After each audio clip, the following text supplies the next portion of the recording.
音叉治療，請專心聽住音叉。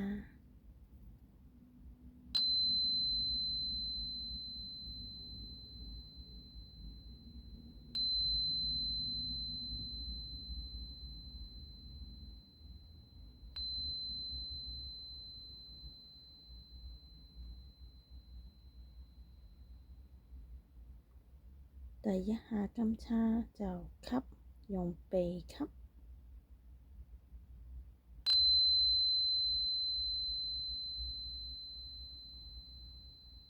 然之後第二下就用口呼，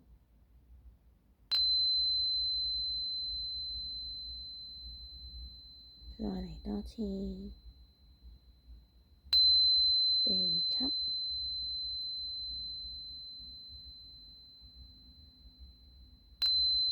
口呼，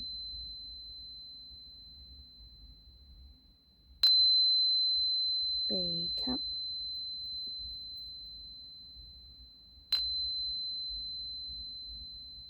口呼。然之後吸入嘅時候，好似吸咗一啲好新鮮嘅空氣，好舒服。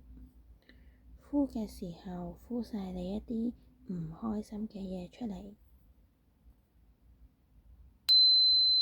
吸新鮮嘅空氣，讓你個腦可以重新去運作。呢一下係呼一啲唔好嘅嘢出嚟，以往嘅嘢唔好呼晒出嚟。